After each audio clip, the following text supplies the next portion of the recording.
পরকিয়া করলে কি শাস্তি হবে? ভাই, জেনা করার যে শাস্তি, পরকিয়ার সে শাস্তি শুধু সেটা না, সাধারণ জেনার শাস্তি না।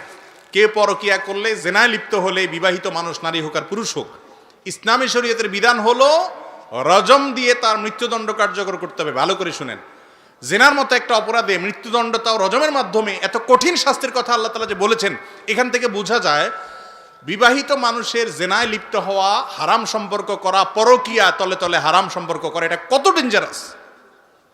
অনেক পুরুষ আছে, মহিলা আছে, ফেসবুকে তলে তলে ইটিস পিটিস চ্যাটিং করে, 2 নম্বরই করে অনেকের সাথে, আছে না নাই? এগুলো বিবাহিতরা যদি করে, অবিবাহিতদের চাইতে সেটা অনেক বেশি ডেঞ্জারাস। কারণ তাদের যৌন চাহিদা পূরণের ব্যবস্থা আছে, তারপরেও তারা যদি ডানে বামে বিভিন্ন হারাম পথে যায়, সেটা অনেক বেশি ডেঞ্জারাস। আল্লাহ তাআলা আমাদেরকে হেদায়েত দান করুন, বুঝার তৌফিক দান করুন।